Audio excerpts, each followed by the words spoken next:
Welcome to the channel. आज का हमारा टॉपिक है properties of cardiac muscle. So the cardiac muscle consist of the following properties. First is the excitability, then contractility, then autorhythmicity, conductivity and tone, है ना। We can also study the properties of cardiac muscle under two headings. एक है electrical property और दूसरा है mechanical property. ठीक है, तो अगर मैकेनिकल प्रॉपर्टी है तो ये जो कॉन्ट्रैक्टिलिटी है it comes under the mechanical property and the rest of the properties that is the excitability, autorhythmicity, conductivity and tone we study under the electrical properties. So let us first discuss about excitability. Excitability, it is defined as it is the ability of the muscle to respond to a particular stimulus। कहने का मतलब है अगर हम cardiac muscle को stimulus apply करते हैं तो उसके प्रति वो जो रिस्पॉन्स शो करती है दैट इज कॉल्ड एक्साइटेबिलिटी, है ना। तो stimulus is basically any change in environment. It can be electrical, it can be mechanical, it can be chemical and it can be thermal as well, है ना। Whatever is the stimulus, when the stimulus is applied to a cardiac muscle, it is excited and this process is called excitation, है ना। The excitation of the cardiac muscle results in production of the cardiac action potential, which consists of phase of rapid depolarization, rapid repolarization, plateau, repolarization and resting membrane potential finally, है ना। तो cardiac action potential के बारे में एक detail में video बना चुकी हूँ। अगर किसी को कुछ डाउट है तो please go and watch that video. Now the production of the cardiac action potential ultimately results in the contraction of the muscle, है ना, which is the next property of the cardiac muscle. लेकिन हम contractility को पढ़ने के पहले there are certain points which are to be discussed in excitability, so let us discuss about them. Now, under excitability there is one phenomena which is called all or none law, है ना। तो इस law का मतलब क्या है? When a cardiac muscle is stimulated by adequate stimulus, stimulus का adequate होना जरूरी है, नहीं तो कार्डियक मसल कॉन्ट्रैक्ट नहीं करेगी, है ना। तो जब भी हम कार्डियक मसल को एडिक्वेट स्टिमुलस से स्टिमुलेट करते हैं तो वो या तो either it responds maximally that is to the full capacity और it does not contract at all, है ना। कहने का मतलब है if the stimulus is adequate तो मसल या तो पूरी की पूरी कॉन्ट्रैक्ट करेगी या फिर वो बिल्कुल भी कॉन्ट्रैक्ट नहीं करेगी, है ना। Now what is the reason behind this all and none law? All का मतलब होता है या तो सारे के सारे, नन का मतलब होता है एक भी नहीं, है ना। तो you all know that cardiac muscle is made up of muscle fibres, तो either whole of the muscles will contract और none of them will contract at all, ठीक है। And what is the reason behind this all and none law? It is absolutely clear with the concept of the three-dimensional structure of the heart that we have studied about. Heart की जो muscles हैं वो branching pattern में होती हैं, सारे branches एक दूसरे से interconnected रहते हैं और वो एक three-dimensional structure बनाते हैं जिसको हम बोलते हैं syncytium, ठीक है। And there are two set of syncytium. One is the atrial syncytium and another is the ventricular syncytium. So these syncytium, they act as a single unit and they contract the heart to the maximum capacity. Then what is the advantage of this whole pattern? That is to pump more and more blood with great force of contraction. क्योंकि सारे के सारे fibres अगर बहुत तेजी से contract करेंगे तो फोर्स ऑफ कॉन्ट्रैक्शन ज़्यादा होगा और हार्ट से ज़्यादा ब्लड पंप हो पाएगा। Now the second point on the excitability is the Stakes phenomena और trapeze phenomena, है ना। अगर हमने कार्डियक मसल को स्टिमुलेट किया एडिक्वेट स्टिमुलस से तो मसल कॉन्ट्रैक्ट करती है। If same strength of stimulus is given one after another the first few contractions show stepwise increase in amplitude and after some time the muscle obeys all or none law. Now if I give the stimulus the muscle contracts to a certain amount of millivolt. If I repeat the stimulus then it gives a greater contraction, then a greater contraction, then after some time the amplitude of the contraction does not increase and the muscle obeys all or none law, है ना। अगर हम इसके top को join करें तो हम क्या देखते हैं? एक स्टेयरकेस टाइप का पैटर्न आपको देखने को मिलता है and this is called staircase phenomena and after some time the muscle follows all or none law, यानी कि अब आप उसको कितना भी स्टिमुलस देंगे वो all or none law he follow करेगी। तो यहाँ पर एक क्वेश्चन ये आता है कि अभी तो हम बात कर रहे थे कि मसल को अगर हम स्टिमुलेट करते हैं तो वो मैक्सिमली कॉन्ट्रैक्ट करती है और हम कितने भी स्ट्रेंथ को इंक्रीज करेंगे it will not contract at all. और यहाँ पर हम क्या बोल रहे हैं, यहाँ पे हम बोल रहे हैं कि there is stepwise increase in amplitude, है ना। तो यहाँ पर बेसिकली हमको क्या समझना है, ये जो एक्सप्लेनेशन है it is due to the beneficial effect that is every contraction leads to a condition more favourable than the previous one, है ना। हर कॉन्ट्रैक्शन मसल के लिए एक और बेहतर सिचुएशन पैदा कर रही है in order for contraction. So it increases the temperature and increases the enzyme activity. Then the second point, it increases the quantity of calcium ions available for contraction, यानी कि हर contraction is giving out more and more calcium so that contraction can occur. Then there is decrease in viscosity of the sarcoplasm, जिसकी वजह से electrical resistance कम होता है and there is change in hydrogen ion concentration increasing the pH. Then one more thing, this staircase phenomena is applicable for the quiescent or silent heart. Now, the next property of the cardiac muscle is the contractility, that is the ability to respond to stimulus generated within heart or it can either be a external stimulus, है ना। So when a stimulus is applied to a heart, it responds by bringing about contraction. So now how does this contraction take place in the heart? Excuse me. Now the heart is made up of numerous myofibrils, है ना। तो यहाँ पर एक myofibril का diagram है, यहाँ पर आप देख रहे हैं जो मायोफाइब्रिल है इसके बीच बीच में थोड़े थोड़े डिस्टेंस पर there occur Z lines. From the Z lines arises the thin filament which are called actin and in between actin filament are found the thick filament which are called the myosin, है ना। ये जो actin और myosin filaments है they constitute the contractile proteins, ठीक है। अब जब एक्शन पोटेंशियल आता है सार्कोलेमा पर, this is the sarcolemma and you can see here this sarcolemma is invaginating at certain distances, ठीक है। ये जो इन्वेजिनेशंस ऑफ सार्कोलेमा होते हैं इनको हम बोलते हैं टी ट्यूब्यूल्स, ठीक है। और यहां पर बीच बीच में longitudinally there is a structure which is called the sarcoplasmic reticulum, ठीक है। This sarcoplasmic reticulum as well as the T tubule constitute the sarcotubular structure of the cardiac muscle, है ना। तो अब हम देखते हैं फटाफट जो एक्शन पोटेंशियल आया हमारा, एक्शन पोटेंशियल सबसे पहले कहाँ आएगा, सार्कोलेमा पे आएगा। This is the sarcolemma of a cardiac muscle. Then so the action potential it reaches the sarcolemma of the cardiomyocyte, ठीक है। The action potential spread across T tubules, है ना। तो अब ये action potential यहाँ से आया और यहाँ से ये कहाँ आ गया, it reaches into the T tubules, ठीक है। Then there is opening of voltage gated calcium channels. Now you can see here in the diagram, ठीक है।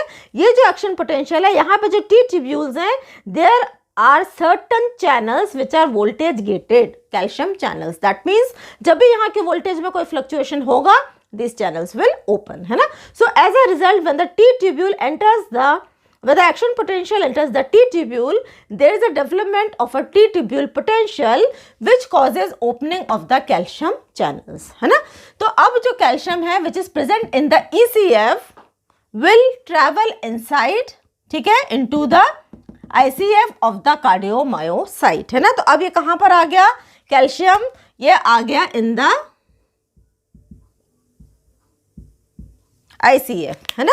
Now you can see here the lateral portions of the sarcoplasmic reticulum are called the terminal cistern and these terminal cistern, ठीक है, आप देख रहे हैं they contain certain channels which are called calcium gated calcium channels, है ना। यहाँ पे आप देख रहे हैं ब्लैक कलर का बनाया है, these are calcium gated calcium channels. कहने का मतलब है ये तब ओपन होंगे जब यहाँ पे कैल्शियम का जो फ्लो है ये बढ़ेगा, ठीक है। तो क्योंकि अब ICF के अंदर कैल्शियम आ गया है तो it will cause opening of the calcium gated calcium channels and as a result the calcium will come out of the sarcoplasmic reticulum into the ICF of the cell, है ना. What is the function of the sarcoplasmic reticulum? It is a structure which stores the calcium ions. ठीक है. तो अब जो calcium ions है from the ECF as well as from the sarcoplasmic reticulum, it enters into the ICF. ठीक है. तो अब अपन यहां पे आ जाते हैं. एक्शन पोटेंशियल आया, एक्शन पोटेंशियल टी ट्यूब्यूल्स पे आया. It causes opening of voltage gated calcium channels. There is entry of calcium into the from the ECF into the ICF. Then there is opening of voltage gated calcium channels. There is release of calcium from the sarcoplasmic reticulum into the ICF, and there will be more and more calcium ions which will be deposited in the ICF, है ना. तो अब क्या होगा? There is formation of cross bridges between the actin and myosin filaments which will result in shortening of sarcomere and which will finally result in shortening of muscle, that is the contraction of the muscle, है ना. तो अब अपन ऐसे देखते हैं, समझते हैं. ये जो कैल्शियम आयंस हमारे आईसीएफ में आ गए हैं, अब ये क्या करेंगे? आप देख रहे हैं ये जो जेड लाइन से एक्टिन फिलामेंट्स अटैच्ड हैं. So this calcium will result in formation of cross bridges between actin and myosin filament. कैसे? ये जो actin filaments हैं, for example, these are the actin filaments. These actin filaments, they are attached to the Z line, है ना? So what happens is when the calcium ions are released in the ICF, they causes the movement of actin filament over myosin filament. जब ये actin filament myosin के ऊपर move करेंगे तो क्या होगा? There will be shortening of, now for example these are the Z lines, now for example these are the Z lines, these Z lines will come closer and there will be shortening of the sarcomere as well as shortening of the muscle. Now the next point to be understood in contractility is the isometric contraction और the isotonic contraction. ठीक है? तो जब भी muscle stimulate करती है वो दो तरीके से कॉन्ट्रैक्ट करती है. It is a isometric contraction और it is a isotonic contraction, है ना. तो आइसोमेट्रिक कॉन्ट्रैक्शन का मतलब क्या हो गया? आइसो मतलब सेम, मेट्रिक यानी कि लेंथ. यहाँ यानी कि यहाँ पे जो मसल है, मसल की लेंथ में कोई चेंज नहीं आ रहा है ना. Muscle contracts but does not shorten in length. ठीक है? और ये होता है at the beginning of the ventricular systole when heart contracts as a closed unit. यानी कि जब वेंट्रिकुलर सिस्टोल चालू होता है तब एवी वेल्व्स बंद होते हैं, जो सेमिलुनर वेल्व्स हैं वो भी बंद होते हैं, क्योंकि वेंट्रिकल्स के अंदर अभी इतना प्रेशर जनरेट नहीं हुआ कि वो एवी वेल्व्स को या फिर सेमिलुनर वेल्व्स को ओपन कर पाए, है ना. तो ना तो वेंट्रिकल्स के अंदर ब्लड कहीं से आ रहा है, ना वेंट्रिकल्स के अंदर ब्लड कहीं से जा रहा है ना. So there is the same volume और उसको हम बोलते हैं आइसोमेट्रिक कॉन्ट्रैक्शन पीरियड. ठीक है? That means when there is AV valves and semilunar valves are closed. Now in isotonic contraction the muscle contract as well as shorten in length. तो यहाँ पर लेंथ भी मसल की शॉर्टन हो रही है और ये होता है at the end of the isometric contraction period, जब वेंट्रिकल्स के अंदर इतना प्रेशर हो जाता है कि they are able to open up the AV valves and the semilunar valves, है ना. So blood rushes from the ventricles into the aorta, ठीक है, and the pulmonary trunk and it forces the valves to open up, है ना. तो यहाँ पे जो कॉन्ट्रैक्शन होता है that is isotonic contraction. Now the next point to be understood in contractility is the Frank Starling's law, है ना. तो फ्रैंक स्टार्लिंग एक साइंटिस्ट थे, उन्होंने एक लॉ दिया था, with in physiological limits the more is the initial length of the cardiac muscle fiber, the greater will be the force of contraction. कहने का मतलब है जितनी ज़्यादा cardiac muscles की लेंथ होगी उतना ही ज़्यादा उनका force of contraction होगा, है ना. तो हम इसको कैसे समझ सकते हैं? आप यहाँ पे एक डायग्राम देख रहे हैं. This is the diagram of a balloon and this is the diagram of a heart, है ना. तो यहाँ पर आप बलून देख रहे हैं. ये वाला जो बलून है ये नॉर्मल बलून है, अनस्ट्रेच्ड है, इसके अंदर हमने एयर अभी नहीं भरी है. The second diagram is of a balloon which is filled up with the air. Similarly the upper diagram it is a unstretched heart, ठीक है, और जो दूसरा वाला डायग्राम है ये पूरा का पूरा ये स्ट्रेच्ड हार्ट है ना. तो ऊपर वाले डायग्राम के अंदर जो इसके इलास्टिक फाइबर्स हैं ये उतने स्ट्रेच नहीं हुए हैं, नीचे वाले जो बलून है उसके इलास्टिक फाइबर स्ट्रेच हुए हैं. सिमिलरली यहाँ पे भी अनस्ट्रेच कार्डियक मसल्स हैं और यहाँ पे जो कार्डियक मसल्स हैं they are stretched to the maximum capacity. ठीक है। अब देखते हैं हम, more is the length of the cardiac muscle, तो यहाँ पे कार्डियक मसल की लेंथ ज्यादा है, as you can see in the diagram. More will be the filling, ठीक है, उतना ही ज्यादा, जितनी ज्यादा कार्डियक मसल की फाइबर की लेंथ होगी उतना ही ज्यादा इसके अंदर ब्लड का फिलिंग होगा। जितना ज्यादा इसके अंदर ब्लड फिल होगा उतना ही तेजी से हार्ट को एक्ट करना पड़ेगा उसको पंप बाहर करने के लिए, है ना। तो यहाँ पे क्या होगा, there will be more force of contraction and whenever there will be more force of contraction, तो यहाँ से जो ब्लड है तेजी से बाहर जाएगा, तो जब ये बाहर जाएगा तो इसके अंदर नेगेटिव प्रेशर डेवलप होगा, so there will be more venous return। तो जितना ज़्यादा venous return होगा उतना ही ज़्यादा there will be cardiac output। ठीक है, समझ में आया। मोर is the length of the cardiac muscle fibre, जितनी ज्यादा कार्डियक मसल फाइबर की लेंथ होगी उतना ही ज्यादा कार्डियक मसल के अंदर ब्लड की फिलिंग होगी, उतना ही तेजी से हार्ट को एक्ट करना पड़ेगा उस उतने भरे हुए ब्लड को कॉन्ट्रैक्ट करने के लिए। So there will be more force of contraction. जब ब्लड पूरा का पूरा बाहर चला जाएगा तो because there will be a negative pressure inside, so the blood will be sucked in, है ना। सो क्या होगा, there will be increase in the venous return, और जब वीनस रिटर्न ज़्यादा होगा तो हार्ट को अगेन पंप करना पड़ेगा, there will be more of cardiac output. ठीक है, यानी कि ब्लड के द्वारा, हार्ट के द्वारा ब्लड को पंप करना, that is cardiac output. Now let us understand the concept of preload and afterload. इनको समझने के लिए हमको स्ट्रोक वॉल्यूम को समझना बहुत ज़रूरी है ना। Stroke volume it is the amount of blood pumped पर वेंट्रिकल पर बीट, यानी कि वेंट्रिकल एक टाइम में, एक बीट में जितने ब्लड को पंप करते हैं उसको हम बोलते हैं stroke volume, which is about 70 ml। ठीक है, और प्री का मतलब क्या होता है, प्री मतलब पहले से ही लोड होना, है ना, यानी कि it is the volume of blood in the ventricles eight the end of diastole. Diastole के एंड में, यानी कि जब वेंट्रिकल्स रिलैक्स करते हैं तो उनके अंदर कितना ब्लड प्रेजेंट होता है उसको हम बोलते हैं एंड डायस्टोलिक वॉल्यूम और प्रीलोड, है ना। और ये बहुत क्लियर है, the stroke volume is directly proportional to the end diastolic volume. जितना ज़्यादा एंड डायस्टोलिक वॉल्यूम होगा, जितना ज़्यादा डायस्टोल के एंड में ब्लड वेंट्रिकल्स में होगा उतना ही ज़्यादा ब्लड वेंट्रिकल्स के द्वारा एक बीट में पंप किया जाएगा। ठीक है, then we come to afterload. So afterload, it is the frictional resistance or the total peripheral resistance in the arteries। अब ये जो blood ventricles के diastole के end में present है, इस blood को क्या होना है, it is to be pumped in the aorta and the pulmonary trunk, है ना। तो इस ये वाली जो valves हैं यहाँ पे, इनको मैंने ये वाला नहीं बनाया, यहाँ पे भी अपने को बनाना पड़ेगा, है ना। तो यहाँ पे भी pulmonary trunk है, ठीक है, और यहाँ पे भी valve पाया जाता है। So it is the pressure which is to be exerted by the blood to open the pulmonary semilunar valve and aortic valves, है ना। तो इनके अंदर प्रेशर होना पड़ेगा in order to open these two valves, है ना।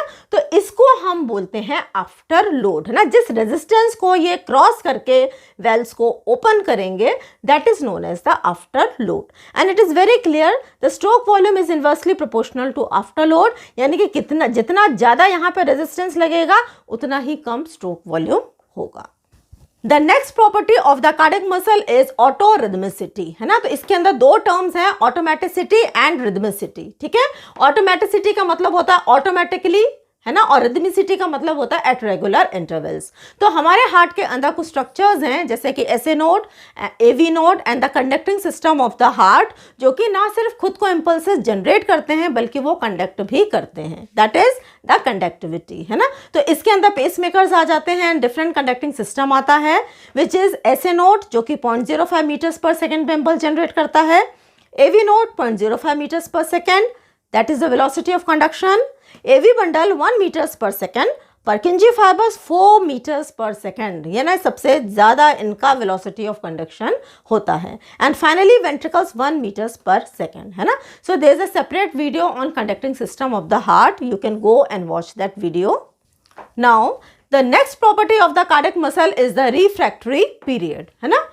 After stimulation, there is a brief period when the muscle does not excite to second stimulus, है ना। तो हमने मसल को जब एक्साइट किया तो उसके बाद में एक थोड़ा सा टाइम होता है कि अगर आप सेकंड स्टिमुलस को देते हैं तो muscle does not excite eight all, ठीक है, विच is called the refractory period, है ना।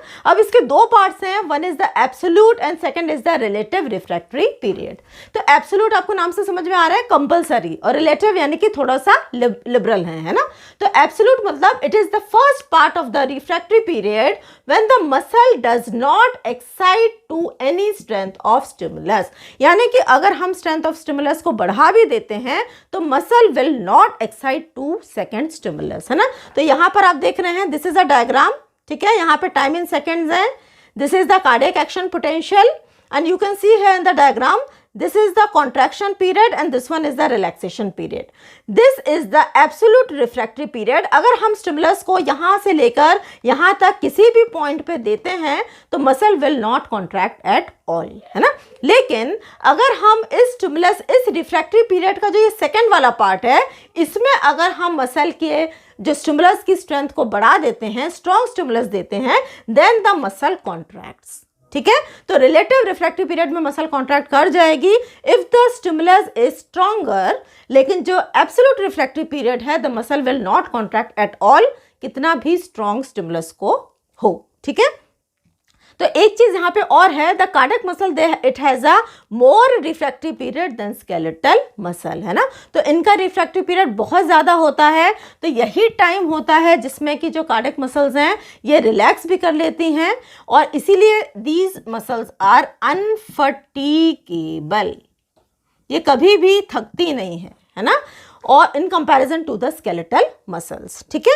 और एक और चीज है, इतना जो लंबा रिफ्रैक्टिव पीरियड इनको मिलता है, it allows the heart to refill the blood before the next contraction begin. यही वो टाइम है जिसके अंदर डायस्टोल के अंदर हार्ट की फिलिंग होती है, जिससे कि फर्दर नेक्स्ट कॉन्ट्रैक्शन में वो ज्यादा से ज्यादा ब्लड को पंप कर सके। Now one more thing, the absolute refractive period extends from 0 to third stage of action potential, cardiac action potential, and the relative refractory period extends from third to fourth stage of cardiac action potential, ठीक है।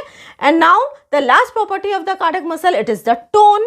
Tone is defined as sustained state of partial contraction, यानी कि जो cardiac muscles हैं ये, इनके जो muscle fibres हैं ये थोड़े से स्लाइटली कॉन्ट्रैक्टेड फेज में रहते हैं, जिसको कि हम बोलते हैं टोन.